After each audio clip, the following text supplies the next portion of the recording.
Jake leaned against the doorway, arms crossed, watching Vanessa toss designer dresses into her open suitcase. The sharp scent of her expensive perfume filled the bedroom, mingling with the crisp evening air drifting in through the window. She moved with a kind of arrogant grace, a woman who believed she was trading up, shedding the past like an out-of-season wardrobe. A smirk played on her lips as she held up a sleek red dress. "You'll never find someone like me again," she mused, her voice laced with amusement. Jake smiled, but it wasn't the broken smile she expected. He tucked his hands into his pockets, his expression unreadable. "You're right," he said smoothly. "I already found someone better." Vanessa's smirk faltered for just a moment, but she recovered quickly, flipping her hair over her shoulder. "That's cute," she purred, zipping up the suitcase with finality. "Ryan's taking me to the Maldives next month. Private villa, personal chef, the works. It's a level you could never provide, Jake." She was taunting him, trying to get a rise out of him, trying to make him beg, plead, rage, anything that would confirm her superiority in this moment. But Jake only tilted his head slightly, as if she were a mildly interesting puzzle he had already solved. "You should go," he said simply. Vanessa blinked, caught off guard by his indifference. "Oh, don't worry, I am." She grabbed the suitcase handle and pulled it toward the door. "And just so we're clear, I expect the divorce to be clean, no drama, no theatrics. We're both adults." Jake nodded, his gaze steady. "Of course, no drama at all," she huffed, clearly disappointed that he wasn't groveling or snapping. With a final triumphant smile, she strutted past him, her heels clicking sharply against the hardwood floor. Jake followed her to the doorway, watching as she stepped into the waiting Uber, her perfectly curated life packed neatly beside her. As the car pulled away, Vanessa rolled down the window and called out, "I'll send for the rest of my things." Jake simply lifted a hand in farewell. "Take your time." The moment she disappeared down the street, Jake pulled his phone from his pocket and tapped a pre-saved number. "She's gone," he said calmly. "Begin phase 1. Then, with the same patience that had always defined him, he walked back inside, shutting the door on the past and on Vanessa's illusion of victory. Vanessa strutted into her office the next morning, her confidence as high as her designer heels. She had spent the night celebrating with Ryan, sipping champagne at an upscale rooftop bar, basking in the glow of her upgrade. The look on Jake's face as she left had been disappointing. No anger, no pleading, no heartbreak, just that eerie, infuriating calm. But it didn't matter. She had won, or so she thought. The first sign of trouble came when she stepped out of the elevator and noticed the sudden hush that spread through the office. Conversations died mid-sentence, eyes darted away from her, and the usual morning greetings were conspicuously absent. A chill ran up her spine, but she brushed it off. Maybe there was a big meeting she hadn't been briefed on. Then she saw the HR director, Cheryl Duncan, standing outside her office with crossed arms and a tight expression. "Vanessa, we need to talk?" Vanessa frowned but kept her posture poised. "Of course, Cheryl.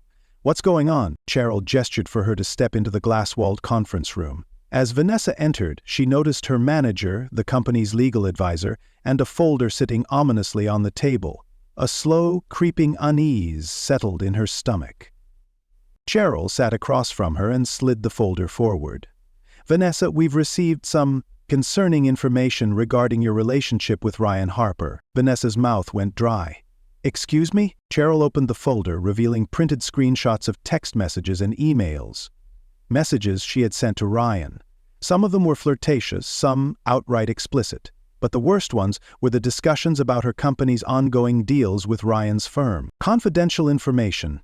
Information she had casually shared with him over late-night drinks, thinking nothing of it. Vanessa forced out a laugh, though it was thinner than she intended. "Cheryl, this is ridiculous. Where did you even get these?" "The source is irrelevant," Cheryl said coolly. "What matters is that Ryan is a major client.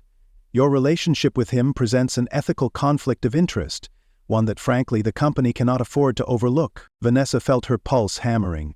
"Cheryl, There's no use explaining," Cheryl interrupted, leaning back in her chair. "We've already reviewed everything. It's a violation of company policy, and under our contractual obligations with clients, we have no choice but to terminate your employment immediately." The words crashed down on Vanessa like a hammer. "Fired? Just like that? This is absurd," she snapped, gripping the table. "I've been with this company for years. You can't just—" Cheryl folded her hands, unmoved. "Vanessa, you need to pack up your things. Security will escort you out." Vanessa sat there, stunned. This wasn't supposed to happen. This wasn't how the script went. And in the distance, somewhere she couldn't see, Jake was smiling. Phase 1 was complete. Vanessa had barely processed the shock of losing her job when she realized something was even more wrong. As she stepped out of her former office building, her phone vibrated relentlessly in her purse. At first she assumed it was Ryan, perhaps calling to reassure her that everything would be fine, that he would pull some strings to fix this mess. But when she glanced at the screen, her stomach flipped. 37 unread messages. Her group chats were exploding, her notifications piling up faster than she could open them. With trembling fingers, she tapped on one. Mara, WTF, Vanessa, Heather, oh my God, you're actually disgusting. I can't believe I defended you. Kristen, you are a literal nightmare. Don't ever contact me again. Her breath quickened as she scrolled, confusion twisting into panic. What the hell was happening? Then, the first screenshot appeared. A text she had sent to Heather months ago, laughing about how easy it was to manipulate Jake. A conversation with Mara, mocking their friend Lisa for gaining weight after her pregnancy. A drunken message to Kristen, spilling someone else's personal secret she had sworn to keep. And that was just the beginning. Her stomach lurched as she saw another message thread, one she had long forgotten. Her private complaints about Ryan's annoying habits, her doubts about whether he was actually as successful as he pretended to be. Vanessa's fingers trembled as she scrolled further. How did they have these? Who had leaked them? But she already knew the answer. Jake. Her hands tightened around her phone. He had done this. He must have had access to her backups, her messages, things she thought were long gone. And now, the people she had surrounded herself with, the ones who had once laughed at her jokes, envied her lifestyle, followed her every move, were turning against her in real time. Another notification popped up, this time from an unknown number. You should be more careful about what you say behind people's backs. It always comes out eventually.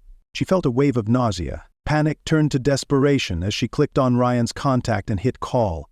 It rang once, twice, 3 times. Straight to voicemail. Her heart pounded. No, not him, too. With a sinking feeling, she opened social media, searching for something, anything to explain what was happening. But what she found made her blood run cold. A post from Ryan, a picture of him raising a glass of champagne. The caption? Dodged a bullet. Some people are not who they seem. The comment section was already filling up. People laughing, people speculating. She felt the ground beneath her shift. In less than an hour, she had lost everything. And Jake? Somewhere unseen he was watching, waiting for the moment she finally realized the truth. She hadn't left him. He had set her free, so she could destroy herself. Vanessa sat frozen in the back of a ride share, staring blankly at her phone screen. Ryan's social media post was like a gunshot to her carefully curated world. She had spent months believing she had won, that she had left behind her boring life for something better, something grander. Ryan had been her reward, a wealthy, charming, well-connected man who promised her luxury and excitement. But now he was publicly distancing himself from her. She couldn't breathe. Her fingers moved before her mind could catch up, dialing Ryan's number again, straight to voicemail, again. Her pulse pounded in her ears as she typed out a text. Vanessa, Ryan, what the hell, call me. The message showed delivered, then read, but no reply came. Her hands clenched into fists. No. This couldn't be happening. He had wanted her. He had chased her. She had left everything behind for him. Frustration turned to fury as she opened her messaging app and scrolled through their conversations. She found the last thread, her fingers trembling as she reread his sweet words, his promises. Ryan. Vanessa, you're special, different. Ryan. Jake never deserved you. He was always beneath you. Ryan, you and I were unstoppable. Lies. A new message notification flashed on her screen, but it wasn't from Ryan. It was from an unknown number, anonymous. Check your email. Thought you should see something. Dread crawled up her spine. She hesitated, but curiosity won. She switched over to her inbox, and there it was. An email with no subject, no sender name, just an attachment. She tapped it, and watched as her world shattered.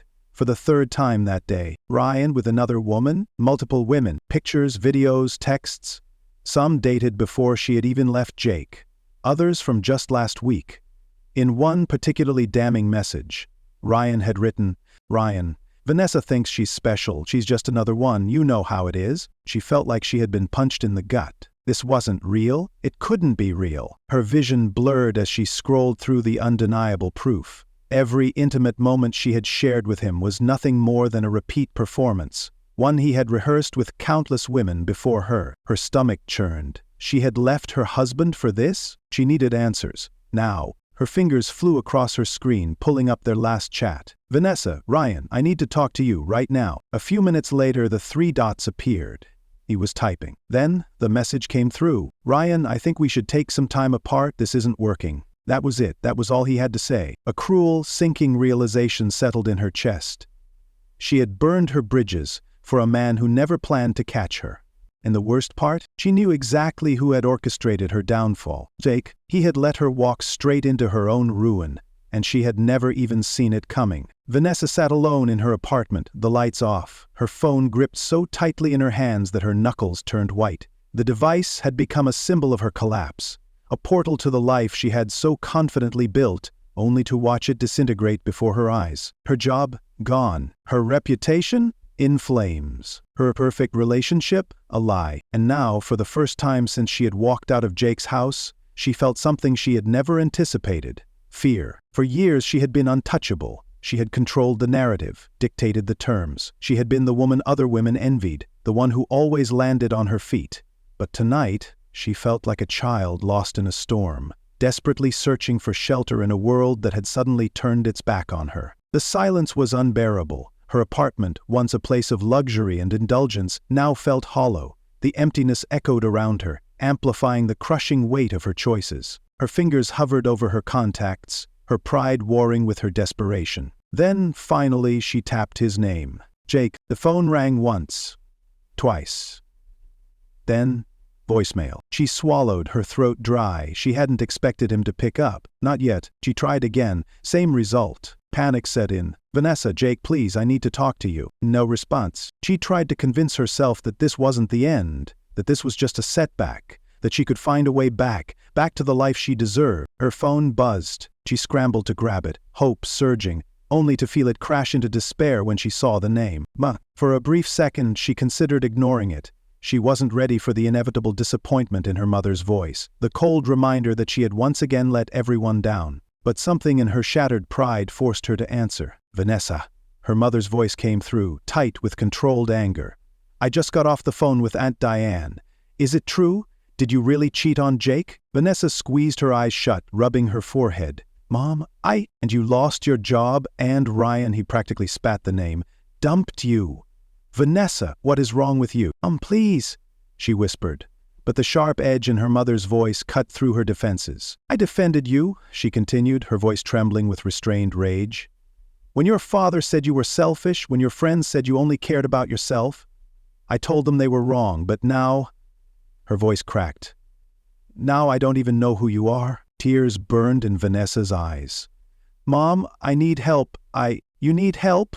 Her mother gave a bitter laugh. "No, Vanessa, you needed humility. And now you finally got it." The line went dead. Vanessa dropped the phone onto the couch, her vision blurred by tears. This wasn't just a bad day. This was the end. For the first time in her life, she had nothing. No friends to reassure her, no lover to comfort her, no family to fall back on. There was only one person left to call. Jake. She hesitated, her pride screaming at her not to do this.